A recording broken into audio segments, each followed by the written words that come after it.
సంధ్యక, అసలు మీ పోరాటం ఎప్పుడు మొదలైంది? మీకేం పని, మీకు ఎందుకు చెప్పాలా? మహిళల హక్కుల పట్ల పోరాడాలని మీకు ఎప్పటి నుంచి అనిపించింది? ఊడన్నా కొట్టకుండా ఉంటాడా? గృహహింస గురించి చాలా మంది మహిళలు చెప్పకుండా కామ్గానే ఉంటున్నారు. అడ్డు అదుపు లేకుండా స్టవ్లు వేలడాలు. పురుషుల్లో కూడా ఎలాంటి మార్పు రావాలి సమాజంలో అని మీరు కోరుకుంటున్నారు? ఆమె అంగీకారం లేకుండా ఆమె ఒంటి మీద చేసే హక్కు ఎవరికీ లేదు. సంధ్యక, ఈ రోజుల్లో కూడా అమ్మాయిలు చాలా ఫ్యాషన్గా ఫీల్ అవుతూ ఉంటారు, డ్రింక్ చేయడం, స్మోకింగ్ చేయడం. రోడ్డు మీద వాడు వచ్చే టైంకి రోడ్డు మీద కనపడింది, ఎవరి కోసం నిలబడ్డవే. ఇల్లీగల్ రిలేషన్షిప్ ఇలా చాలా నడుస్తూ ఉన్నాయి. 9ంటికి నిలబడితే కథం, ఇది రోడ్డు మీద నిలబడింది, బాయ్ ఫ్రెండ్ నిలబడింది కాబట్టి దీన్ని వేసుకపోవచ్చు.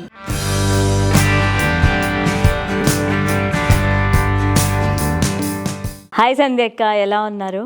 బాగున్నానమ్మా, థ్యాంక్ యూ. సమాజం పట్ల మీకున్న కృతజ్ఞత అండ్ మీ పోరాటం అంతా కూడా చాలా ఇన్స్పైరింగ్గా అనిపిస్తూ ఉంటుంది. ముందుగా మీకు మహిళా దినోత్సవ శుభాకాంక్షలు. మీకు, మీ ప్రేక్షకులకి అందరికీ కూడా అంతర్జాతీయ మహిళా పోరాట దినం సందర్భంగా అభినందనలు, శుభాకాంక్షలు. సంధ్యక, అసలు మీ పోరాటం ఎప్పుడు మొదలైంది? మీ జర్నీ ఒకసారి చెప్తారా? నా బాల్యం అంతా ఉత్తర తెలంగాణలో జరిగింది. ఉత్తర తెలంగాణ జిల్లాల్లో స్కూలింగ్ అంతా, అదంతా ఉద్యమ ప్రాంతం, విప్లవోద్యమ ప్రాంతం. మేము స్కూల్లో చదివే రోజుల్లో ఆ ప్రాంతం అంతా కూడా విప్లవోద్యమాలతో మారుమోగిపోతుంది. సిరిసిల్ల, కరీంనగరు, సిరిసిల్ల, జగిత్యాల పోరాటాలు, రైతాంగ ఉద్యమాలు, ఆదిలాబాద్ కానీ కల్లోలిత ప్రాంతాలుగా ప్రకటించడం, అక్కడ ఉద్యమాలు బలంగా ఉండడం, వాటి ప్రభావం ఆనాటి యూత్ మీద ఉండేది, అందరి మీద ఉండేది. నాకు తెలిసి ఆ ప్రభావానికి గురి కాకుండా దాటొచ్చిన వాళ్ళు చాలా తక్కువ మంది. తర్వాత నిలబడి లేకపోవచ్చు. ఆ కాలంలో ఇంటరు, డిగ్రీ లేదా కాలేజీలు చదివే వాళ్ళందరికీ కూడా విప్లవోద్యమ ప్రభావం అంత బలంగా ఉండేది. అట్లాగే వాళ్ళ కార్యక్రమాలు కూడా సమాజాన్ని ప్రభావితం చేసి మనుషుల్ని చైతన్యపరిచే విధంగా ఉండేవి. అందులో నేను కూడా ఒకదాన్ని. ఆ కాలంలో చదువుకున్నాను, ఆ కాలంలో ఆ ప్రాంతంలో ఉన్నాను కాబట్టి ఆ ఇంపాక్ట్ ఉండేది. దానికి తోడు మా కుటుంబంలో మా నాన్నగారు ఉద్యోగి, ప్రభుత్వ ఉద్యోగే కానీ బ్లాక్ డెవలప్మెంట్ ఆఫీసర్గా ఉండేవాళ్ళు. కానీ ఈ ఉద్యమాలకి చాలా మద్దతుగా నిలబడేవాళ్ళు. సంధ్యక, మీరు చెప్పిన మీ పోరాట జర్నీ అంతా కూడా చాలా ఇన్స్పైరింగ్గా ఉంది అండ్ మేమంతా చూస్తూనే పెరిగాము మీ జర్నీ అంతా కూడా. సో మహిళల పట్ల, మహిళల హక్కుల పట్ల పోరాడాలని మీకు ఎప్పటి నుంచి అనిపించింది? నేను విద్యార్థిగా ఉన్నప్పుడు కూడా అమ్మాయిలు ఎదుర్కొనేటువంటి సమస్యలు కొన్ని చూశాను. అంటే నేను తిరిగిన ప్రాంతం, నేను పెరిగిన కుటుంబం లేదా నా చుట్టూ ఉన్న పరిసరాల్లో అమ్మాయిలు అంతగా ఎదుర్కోలేదు. కానీ అంటే మా కుటుంబాల్లో లేదు, లేదా నా ఎన్విరాన్మెంట్లో అమ్మాయిలను కూడా గౌరవించి, పర్వాలేదు కొంతవరకైనా ప్రేమగా గౌరవంగా చూసేటువంటి వాతావరణం ఉన్నప్పటికీ కొంచెం అది దాటి బయటికి వెళ్తే ఆ హ్యూమిలియేషన్ ఏంటో నాకు అర్థమైంది. చిన్నప్పటి నుంచి ఏ ఆడపిల్లకైనా, నాకే కాదు, ఎట్లాంటి ప్రొటెక్టెడ్గా ఉన్నాం అనుకున్నా వాళ్ళు 8th 9th వచ్చారంటే ఏదో ఒక హ్యూమిలియేషన్ ఎదుర్కొంటారు. అది ఎవరికైనా ఉంటుంది. ఆడపిల్లలుగా బయటికి వెళ్తే, కాలేజ్ స్కూళ్ళల్లో చదివేటప్పుడు, బయటికి వెళ్ళినప్పుడు, జనరల్గా ఊళ్ళల్లో, నాకు తెలిసి సిటీల్లో అయినా బాడీని బట్టి మాట్లాడడం, బాడీ షేప్ బాగుంటే బాగుందంటారు, బాగాలేకపోతే బాగాలేదంటారు, వాళ్ళ ఇష్టాన్ని బట్టి ఎట్లన్నా మాట్లాడతారు. సో అవన్నీ కూడా చాలా ప్రశ్నలుగా ఉండేవి. ఎందుకు ఇంత బాడీ షేమింగ్ ఉంటుంది అంటే, నన్ను కాకపోయినా నా పక్క వాళ్ళని, అంటే అమ్మాయిల్ని కేవలం వాళ్ళ అందచందాలను బట్టి మాట్లాడటం. అమ్మాయిలు అంటే వాళ్ళ ఫిజిక్ని బట్టో, అందచందాలను బట్టో, వాటిని బట్టి డిస్క్రైబ్ చేయడం, ఇవన్నీ నాకు చిన్నప్పుడు, ఎందుకంటే నేను చదివిన పుస్తకాల ప్రభావం కావచ్చు. సాహిత్యం బాగా చదివేవాళ్ళం, చలం సాహిత్యం, రంగనాయకం గారి సాహిత్యం, రష్యన్, చైనీస్ సాహిత్యం, చాలా అంతర్జాతీయంగా వచ్చిన మంచి నవలలు తెలుగులోకి బాగా తెచ్చేవాళ్ళు అప్పట్లో. ఆ ప్రచురణలన్నీ చదివేవాళ్ళం కదా. దాంట్లో ఉమెన్ క్వశ్చన్ కూడా ఉండేది ఆ సాహిత్యంలో భాగంగా. అట్లా సాహిత్యం ప్రభావం డెఫినెట్గా ఉంటుంది. ఇంకా విశాలమైన సమాజంలోకి వెళ్తే అసమానత ఏంటి, ఆ వివక్ష ఏంటి స్పష్టంగా కనపడింది. వ్యక్తిగతంగా నేను ఎదుర్కోకపోయినప్పటికీ అణిచివేతకు గురవుతున్న కులాలు ఉన్నాయి. ఆధిపత్య కులాలతో వాళ్ళు ఎట్లా సఫర్ అవుతారు, బీసీలు కానీ ఎస్సీలు కానీ, అది చూసాం. నేను అనుభవించకపోయినా నా కళ్ళతో చూశాను నేను. అయితే సమాజంలో ఇప్పటికీ కూడా గృహహింస గురించి చాలామంది మహిళలు చెప్పకుండా కామ్గానే ఉంటున్నారు. అలాంటి మహిళలకి మీరిచ్చే మెసేజ్ ఏంటి? ఆ రోజు వరకట్న హత్యలు విపరీతంగా జరుగుతున్నప్పుడు దేశంలోనే స్త్రీవాద ఉద్యమాలు ఒక క్యాంపెయిన్ స్టార్ట్ చేసినాయి. వరకట్న హత్యలకు వ్యతిరేకంగా స్త్రీల శరీరాల మీద జరిగే హింస, ఆరోగ్యం పేరుతో, ఫ్యామిలీ ప్లానింగ్ పేరుతో రకరకాల మెడికేషన్స్ ఇతర దేశాల్లో నిషేధించిన మెడికేషన్ తెచ్చి భారత మహిళల మీద రుద్దడం, వీటన్నిటి మీద వాళ్ళు ఉద్యమాలు చేస్తుంటే ఆ ఉద్యమాలు మమ్మల్ని కూడా అట్రాక్ట్ చేసినాయి. అందులో భాగంగా ఈ వరకట్న వేధింపులకు వ్యతిరేకంగా పెద్ద ఎత్తున మేము కూడా వర్క్ చేయడం స్టార్ట్ చేసాం. పోలీస్ స్టేషన్లకు వెళ్తే అసలు ఫోన్ చేసే పరిస్థితే కదా, అప్పుడు ఉండేవే ల్యాండ్ లైన్లు 80sలో. ఫోన్ చేస్తే నువ్వు ఎక్కడి నుంచో ఫోన్ చేస్తే నీకు చెప్తామా అనేవాళ్ళు. సరే అని మనం కొట్టుకుంటూ బస్సులు మారి వెళ్ళేవాళ్ళం. వెళ్తే మీకేం పని, మీకు ఎందుకు చెప్పాలా, మహిళా సంఘాలు అయితే ఏంది అనేవాళ్ళు పోలీసులు. అలా కాదు, ఆ అమ్మాయి ఎలా చనిపోయింది, ఆ అమ్మాయి పరిస్థితి ఏంటి, ఆ తల్లిదండ్రులు ఇలా మాట్లాడుతున్నారు కదా అని మాకు తల్లిదండ్రుల దగ్గరికి వెళ్ళి పోలీస్ స్టేషన్కి వెళ్ళి అంతా కష్టపడేవాళ్ళం. అక్కడి నుంచి ఈరోజు మేము ఫోన్ చేసి ఏ పిఎస్కి చేసిన పలానది ఏమైంది అంటే చక్కగా చెప్తున్నారు. అంటే ఇది ఒక ప్రాసెస్, ఇది ఒక అభివృద్ధి, ఇది ఒక మార్పు. 40-45 ఏళ్లలో స్త్రీల హక్కులు అంటే ఏంటి, సమానత్వం అంటే ఏంటి, వాళ్ళు అంటే మొగుడన్నా కొట్టకుండా ఉంటాడా అని జడ్జిలు సైతం కామెంట్ చేశారు. ప్రోగ్రెసివ్ జడ్జిలు కూడా బెంచ్ మీద నుంచి మాట్లాడారు. కాడి నుంచి మొగుడు అంటే కొట్టకూడదు అని, అంటే కొట్టేవాళ్ళు ఉన్నారు, లేరని నేను అన్నాను, కానీ కొట్టకూడదు అనే ఒక స్పృహ వచ్చింది. ఈరోజు ఎట్లా అంటే అసలు ఇప్పుడు మారుతున్న సమాజంతో పాటు ప్రేమలు అవి ఎక్కువైపోయినాయి. అసలు హార్మోన్స్ ప్రభావంతో 12-13 ఏళ్ల నుంచే అంటే లేదు, అంటే అమ్మాయి మెచ్యూర్ అయిందంటే ఎవడో ఒక బాయ్ ఫ్రెండ్ ఉండి తీరాలి, అబ్బాయికి ఇంత మీసాలు చిన్నగా నూనెకు మీసాలు వచ్చినాయంటే గర్ల్ ఫ్రెండ్ ఉండి తీరాలి, అటువంటి కల్చర్ వచ్చి పడింది ఇవాళ. సో మీరు చెప్పిన దానిలాగే అలాంటి చేంజ్ తీసుకురావాలి అంటే పురుషుల్లో కూడా ఎలాంటి మార్పు రావాలి సమాజంలో అని మీరు కోరుకుంటున్నారు? స్త్రీ పురుష సమానత్వం పుస్తకాల్లో ఉంటే సరిపోదు, బుర్రల్లో కూడా ఉండాలి. స్త్రీల భద్రత, స్త్రీలకు ఎదుర్కొనే అత్యాచారాలు, వీటి పోలియో కేసెస్ కన్నా ఎక్కువ ఉన్నాయి. మరి దాని మీద డ్రైవ్ ఎందుకు లేదు పాలకుల కంటే? వాళ్ళకి చిత్తశుద్ధి లేదు. ఆడపిల్లలు ఎంత హింసలోకి పోయినా వీళ్ళకి పట్టదు. ఉచితాలు వేస్తే ఓట్లు వేస్తారు, సరిపోతుంది. కాబట్టి మేమేమంటున్నామంటే ఆమె అంగీకారం లేకుండా ఆమె ఒంటి మీద చేసే హక్కు ఎవరికీ లేదు అనే చైతన్యాన్ని కల్పించాలి. పౌర సమాజము చేయాలి, ప్రభుత్వాలు చేయాలి. పోలియో అవేర్నెస్ తెచ్చినట్లే మీకున్న సమాచార ప్రచార మాధ్యమాల ద్వారా ఫండ్ కూడా ఉంటుంది కదా, ఇన్ఫర్మేషన్ డిపార్ట్మెంటు సమాచార ప్రచార వాటికి ఉన్నాయి కదా, ఆ యాడ్స్లో కానీ అనేక రకాలుగా అవేర్నెస్ తీసుకురండి. ఏంటి అంటే వాళ్ళకు ఉరి శిక్షలు వేస్తాం, ఎన్కౌంటర్లు చేస్తామని చెప్పక్కర్లా, అవసరం లేదు. అందుకని మేమేమంటున్నామంటే ఆమె అంగీకారం లేకుండా ఆమె ఒంటి మీద చేసే హక్కు ఎవరికీ లేదు. ఆమె మైనర్ అయితే 18 ఏళ్ల లోపల అమ్మాయి అయితే అంగీకారంతో పని లేదు, అంగీకారం ఉన్నా చెయ్యి వేయద్దు.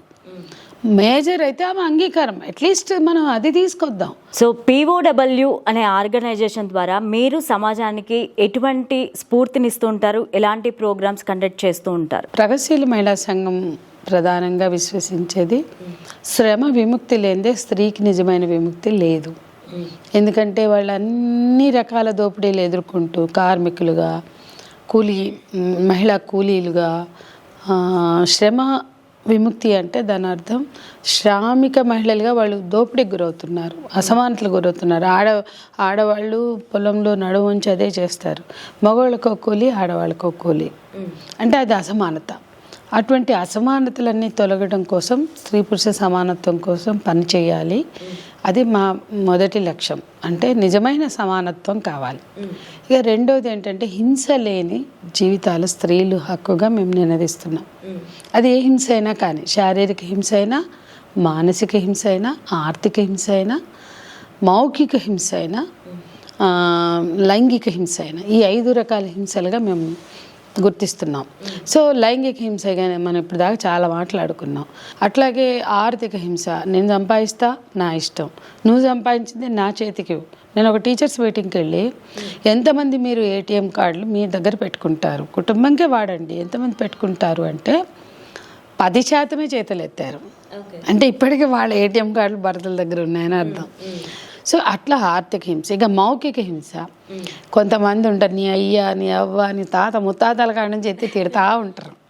అండ్ చాలా హ్యూమిలియేట్ చేస్తారు, నీ కుటుంబం ఇంత, నీ ఖాందాన్ ఇంత అని. అవన్నీ మౌఖిక హింస, అక్కడ శారీరకంగా లేకపోవచ్చు. ఇక మానసిక హింస, వాడికి ఇష్టం లేదనుకో వండినా తినడు. మళ్ళీ ఈ 4 రోజులు చూసి రోజు పడేస్తున్నాం కదా అని వండలేదనుకో, ఇక నీకు నేనంటే గౌరవం లేదు, ఎందుకు నించున్నావు, పూలు ఎందుకు పెట్టుకున్నావు, ఎందుకు దిద్దుకున్నావు, రోడ్డు మీద వాడు వచ్చే టైంకి రోడ్డు మీద కనపడింది, ఎవరి కోసం నిలబడ్డవే. ఎన్ని కేసులు మాకు ఇవి.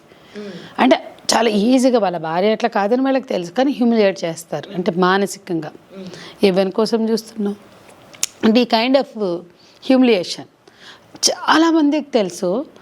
ఆడ మగ ఎవరైనా కూడా అట్లా బూతులు మాట్లాడుకుంటూ అట్లా హ్యూమిలియేట్ చేసుకుంటూ అవమానపరుచుకుంటారు. అది నిజం కాదని తెలిసిన అది ఒక సంస్కృతిగా మనం డెవలప్ చేసుకున్నాం. సంధ్యక్క, ఈ రోజుల్లో కూడా అమ్మాయిలు చాలా ఫ్యాషన్గా ఫీల్ అవుతూ ఉంటారు, డ్రింక్ చేయడం, స్మోకింగ్ చేయడం. మరి అలాంటి మహిళలకి మీరిచ్చే మెసేజ్ ఏంటి? అంటే నేనేమంటున్నా అంటే, మగవాళ్ళు తాగుతూ మగవాళ్ళతో మస్తీ మజా చేసుకుంటూ తాగి తందనాలు ఆడినప్పుడు అనివార్యంగా వాళ్ళ ఆడవాళ్ళని కూడా అందులోకి లాగుతారు. స్త్రీలుగా మనం ఆడవాళ్ళు తాగినప్పుడే ఇది తప్పు అనడం, మగవాళ్ళు తాగినప్పుడేమో తప్పు కాదులే, వాడు మగవాడు కదా, వాడు తాగుతాడు తిడతారు కానీ ఈ ఆడవాళ్ళు ఎందుకు పోతారు అని మాట్లాడుతున్నారు. అది కూడా కరెక్ట్ కాదు. అది కరెక్ట్ కాదు అంటే దాని అర్థం ఆడవాళ్ళు తాగడం కరెక్టా అంటే అది కొంతమంది స్వేచ్ఛగా భావిస్తారు. అది కూడా కరెక్ట్ కాదు. ఎందుకంటే ఆడవాళ్ళు తాగినా మగవాళ్ళు తాగినా అది ఏంటి, అది దానికి బానిసలు అయితే వాళ్ళ బతుకులేంటి, అది మద్యం ఉంది. బానిసలైన వాళ్ళ బతుకులు ఎట్లాగో చూస్తున్నాం.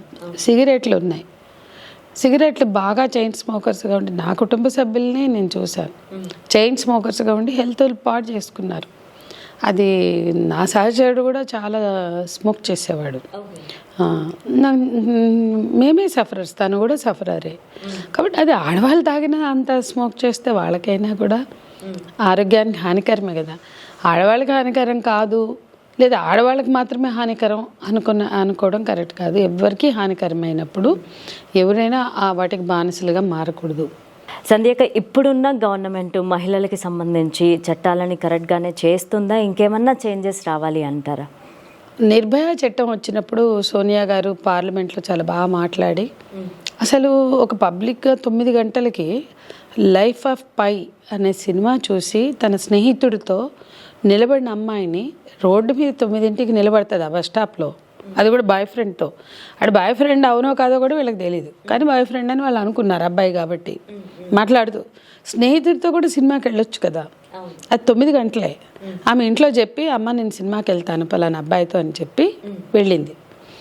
9ంటికి నిలబడితే కథం, ఇది రోడ్డు మీద నిలబడింది, బాయ్ ఫ్రెండ్ నిలబడింది కాబట్టి దీన్ని వేసుకపోవచ్చు. బస్సులోకి లాక్కెళ్ళారు, చంపారు, రేప్ చేశారు, చంపారు. ఆ చట్టం వచ్చింది. అప్పుడు ఆమె ఏమందంటే బహిరంగ ప్రదేశాలు స్త్రీలకు నిషేధమా భారతదేశంలో?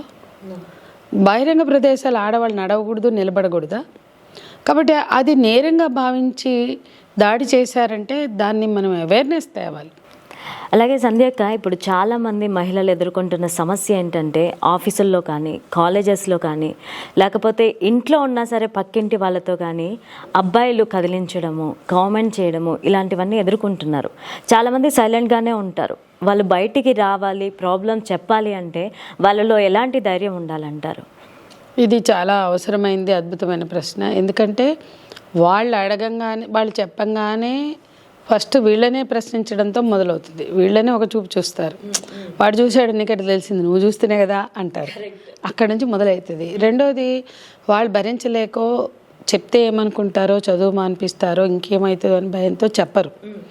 అట్లాగే చెప్పాలా వద్దా అనే సంశయం చాలామందికి ఉంటుంది. ఎందుకు మనమందరం కూడా ఉమెన్హుడ్లో ఎక్స్పీరియన్స్ అయ్యాం కదా. ఎవడన్నా బుగుతూ సైగ చేస్తే అది చూడడానికి ఫస్ట్ భయపడతాం. ఓకే, వాడు వల్గర్ అబ్సీన్ ఎక్స్ప్రెషన్ ఇస్తే ఫస్ట్ భయపడతాం, ఆ తర్వాత తప్పుకోవాలని చూస్తాం. కానీ దాన్ని వెళ్ళి ఇంకొకరికి చెప్పాలనుకో. కానీ అది వేధింపుగా మారినప్పుడు ఆత్మహత్యలు చేసుకుంటున్నారు ఆడపిల్లలు. అట్లాంటి ఆత్మహత్యల వైపు దృష్టి సారించొద్దు. తల్లిదండ్రులకి చెప్పండి, స్కూళ్ళల్లో కాలేజీల్లో మేనేజ్మెంట్లకు చెప్పండి. అక్కడ మేనేజ్మెంట్లో అయినా ఇక్కడ పేరెంట్స్ అయినా చెప్పగానే ఆవేశపడిపోయి వాడిని కొట్టొద్దామా తన్నొద్దామా కన్నా అసలు సమస్యను ముందు అర్థం చేసుకోండి. సంధ్యాక ఇప్పుడు బయట అంతా ఒక ట్రెండ్ నడుస్తుంది బెంచింగ్ అని. సో 1 day 2 days లవ్, అలాగే రిలేషన్షిప్, ఇల్లీగల్ రిలేషన్షిప్, ఇలా చాలా నడుస్తూ ఉన్నాయి. బెంచింగ్ అంటే ఆల్రెడీ ఒక అమ్మాయి లైన్లోనే ఉంటుంది అండ్ ఇంకో అమ్మాయిని ఆప్షనల్గా పెట్టుకుంటూ ఉంటారనమాట. సో బయట ట్రెండ్ అంతా ఇదే నడుస్తుంది. ఇలాంటి వాళ్ళ కోసం మీరు ఎలాంటి ఇన్స్పైరింగ్ వర్డ్స్ చెప్తూ ఉంటారు? ప్రేమకైనా పెళ్ళికైనా ప్రాతిపదిక ఒకటి ఉండాలి. అదేంటంటే పరస్పర గౌరవం, విశ్వాసం, ప్రేమ, అది పునాదిగా ఉండాలి. ప్రేమకైనా పెళ్ళికైనా అంటే దానబోయే దానయ్య వాడు అలవాట్లేంటో తెలియదు, వాడేంటో తెలియదు, వాడిని తీసుకొచ్చి కడతారు, ఆ తర్వాత సమస్యలు. అదెంత తప్పో ఎవడు పడితే వాడిని అర్థం చేసుకోకుండా మంచి చెడు విచక్షణ లేకుండా నమ్మేసి ఒక ట్రావెల్ చేయడం కూడా అంతే తప్పు. కాబట్టి ప్రేమకైనా పెళ్ళికైనా ప్రాతిపదిక పరస్పర నమ్మకం, గౌరవం, ఆ ఎక్స్చేంజ్ ఉండాలి.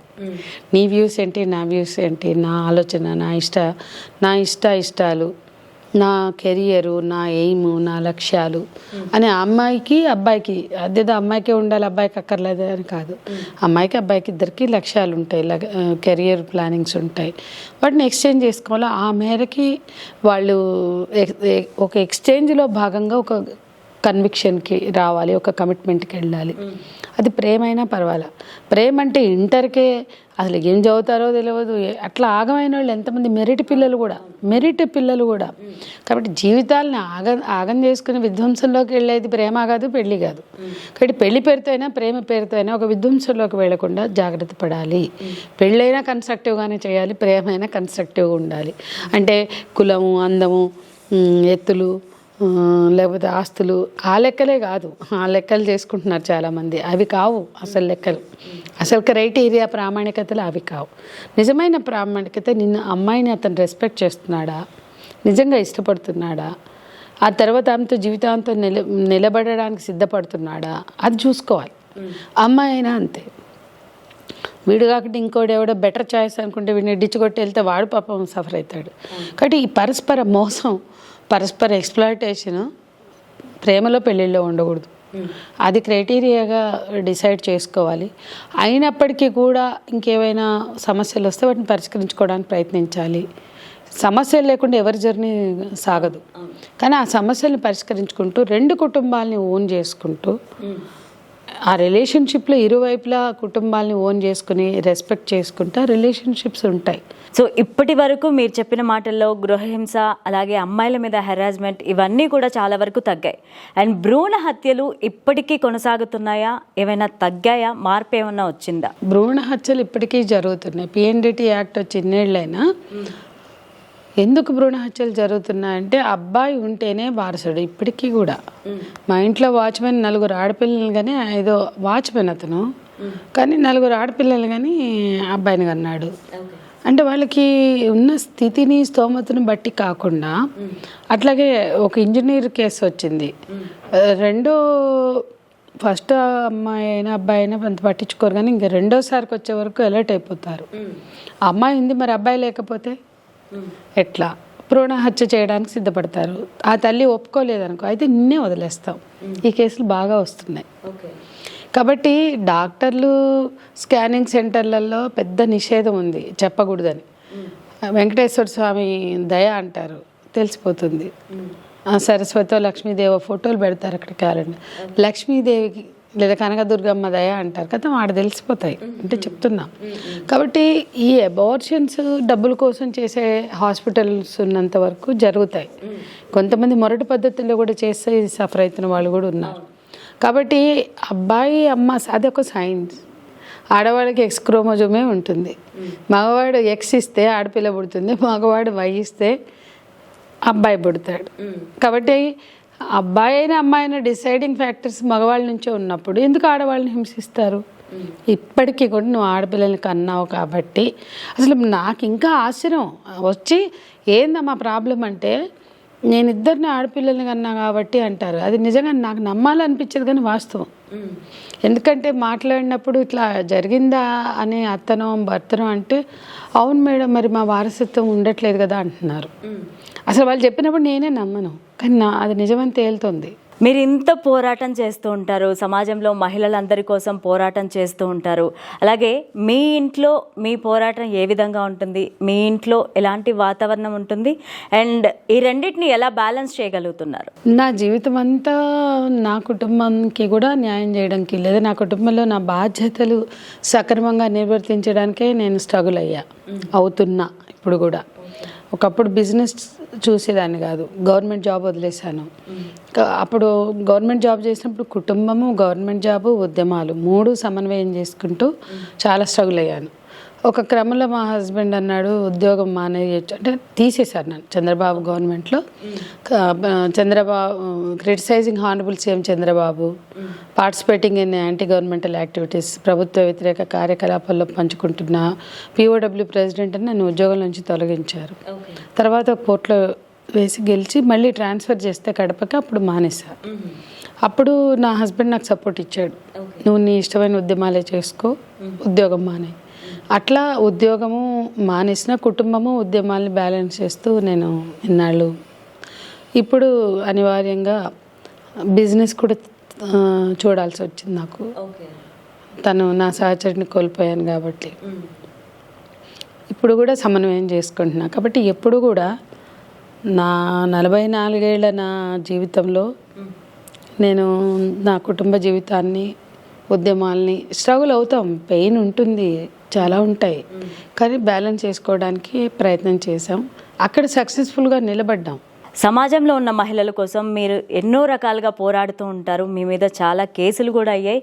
అండ్ వీటన్నిటిని కూడా ఎలా బ్యాలెన్స్ చేస్తూ ఉన్నారు, ఎలా భరిస్తూ ఉన్నారు? అవునమ్మా, 90s నుంచి నా మీద పోలీస్ కేసులు పెడుతూనే ఉన్నారు, వందల కేసులు. సారా వ్యతిరేక ఉద్యమంలో, మద్య నిషేధం కోసం సాగని ఉద్యమాల్లో, అప్పట్లో 90sలో అందాల పోటీలకు వ్యతిరేకంగా అమితాబ్ బచ్చన్ కార్పొరేషన్ బెంగళూరులో చేస్తే అక్కడ కేసులు పెట్టారు, అక్కడ ప్రొటెస్ట్ చేసాం.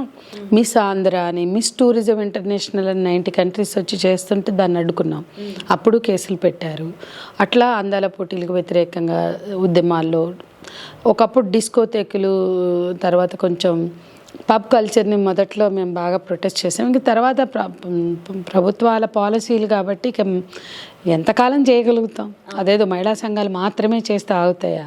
సో మొదట్లో వాటిల్లో కూడా చాలా కేసులు అయినాయి. అట్లా కేసులు ఎదుర్కొంటూనే ప్రభుత్వాలకు వ్యతిరేకంగా పోరాడిన సందర్భాల్లో, పోడు భూముల పోరాటాలు చేసిన సందర్భాల్లో, కార్మికులకి మద్దతుగా నిలబడిన సింగరేణి కార్మికులు స్ట్రైక్ చేస్తుంటే అక్కడ మైన్స్లో దిగితే విపరీతంగా కొట్టి కేసులు పెట్టారు. ఆర్టీసీ కార్మికులు సమ్మె చేస్తుంటే వాళ్ళకి మద్దతుగా వెళ్తే కేసులు పెట్టారు, చాలా రోజులు ఉండే. అట్లా కార్మికుల పోరాటాల్లో పాల్గొన్నందుకు కేసులు పెట్టారు, ప్రభుత్వాలకు వ్యతిరేకంగా పోరాడినందుకు, తెలంగాణ రాష్ట్ర సాధన కోసం పోరాడినందుకు. ఇప్పుడైతే ఇక ఊపా కేసు కూడా పెట్టారు. అన్లాఫుల్ ప్రివెన్షన్ యాక్ట్ ఏదైతే ఉందో అదేదో నక్సలైట్లతో చేతులు కలిపానట్టుగా అట్లా ఒకటి క్రియేట్ చేసి తాడ్వాయి ఊపా కేసు పెట్టారు. దాని ముందు మా హస్బెండ్ ప్రింటింగ్ ప్రెస్లో అమరుడు ఆర్కే బుక్ ప్రింట్ చేసినందుకు సెడిషన్, రాజద్రోహం అని పెట్టారు.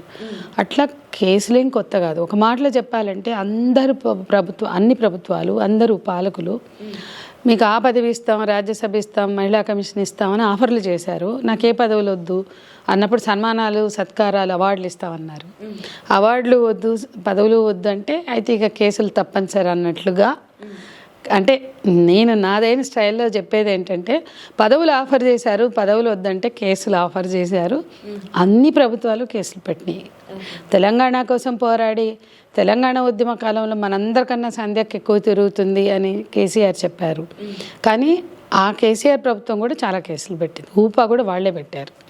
అట్లా రేవంత్ ప్రభుత్వము రాకముందు సంధ్యక్క పోరాటాలు చేస్తారు అని మాట్లాడినా, అంతకుముందు POW అంటే నేనేం వ్యక్తిగత పోరాటాలు కావు, ప్రగతిశీల మహిళా సంఘంగా సమూహాల్లో భాగంగా మేము చేస్తాం. పార్టీలు, ప్రజలు పోరాటాలు చేస్తున్నప్పుడు అందులో భాగంగా మేము చేస్తాం. కానీ కేసులు పెట్టేటప్పుడు ఎవరు ప్రామినెంట్గా కనపడతారో వాళ్ళ మీద పెడతారు. వామపక్ష విప్లవ పార్టీలు పిలుపులిస్తే అందులో ఒక మహిళా సంఘంగా 9 పార్టీలకి మహిళా సంఘాలు ఉంటాయి, అందులో ఒక సంఘం మేము. కానీ నన్నే ఏవన్గా పెట్టి ఆ పార్టీల నేతల్ని తర్వాత పెట్టి వి సంధ్య అండ్ అదర్స్ అని పెట్టింది కూడా చంద్రబాబు టైంలో జరిగింది. వరల్డ్ బ్యాంక్ ప్రెసిడెంట్ మీద ఉల్ఫన్సన్ మీద దాడికి వెళ్ళాము అని. అది పార్టీలు ఇచ్చిన పిలుపు, కానీ నన్ను ఏమని పెట్టి టార్గెట్ చేశారంటే ఒక కుటుంబంలో ఆడవాళ్ళని కంట్రోల్ చేయాలంటే వాళ్ళ స్వేచ్ఛను హరించాలి, వాళ్ళని హక్కుల్ని హరించాలని ఎట్లా చూస్తారు. చాలా మాట్లాడుతుంది, చాలా ప్రశ్నిస్తుంది, అది ఇష్టం లేనప్పుడు ప్రశ్నించడం ఇష్టం లేనప్పుడు తొక్కేయాలని చూస్తారు. అట్లాగే రాజ్యం కూడా స్త్రీలు యాక్టివ్గా ముందుకు వచ్చినప్పుడు, బలంగా ప్రశ్నిస్తున్నప్పుడు ముందు వాళ్ళని తొక్కేయాలని చూస్తారు. ఈ పార్టీలు అంటే పక్కన కానీ అందుకని పార్టీలు పిలిపిస్తే ఒకానొక మహిళా సంఘం నేతగా ఉన్న నన్ను ఏవని పెట్టి 5 సంవత్సరాలు కేసు నడిపారు. ప్రపంచ బ్యాంక్ అధ్యక్షుడి మీదే దాడి చేయబోయినట్టు. ఇట్లాంటి కేసులు ఎన్నో. పోలీసుల్ని మర్డర్ బషీర్బాగ్లో కాల్పులు జరిగితే పోలీసుల్ని కాల్పులు చేయబోయామని ఒకటి రాసి, ఆ పోలీసులు తుపాకులు గుంజుకుని చంపబోయామని అటెంప్ట్ మర్డర్ అని పెట్టారు. అట్లా ఎప్పుడూ ఏదో ఒక మర్డర్ కేసులో, అటెంప్ట్ మర్డర్లో ఏమిటి పెడుతూనే ఉంటారు. చాలా రకాలుగా పెట్టారు ఇప్పటికీ. ఇప్పుడైతే ఊపా లాంటి కేసులు కూడా ఉన్నాయి. కాబట్టి నిర్బంధం కూడా మా జీవితంలో భాగమే. చాలామంది మా సహచరులనే కోల్పోయాం ఎన్కౌంటర్లలో. ఈ కేసులు పెద్ద విషయం కాదు, బ్రతికున్నాం కాబట్టి అది బోనస్ లైఫ్ అని నేను అనుకుంటాను. సంధ్యక్క, రియల్లీ మీ జర్నీ అంతా కూడా చాలా ఇన్స్పైరింగ్గా అనిపిస్తూ ఉంటుంది. Thank you so much for coming. Thank you.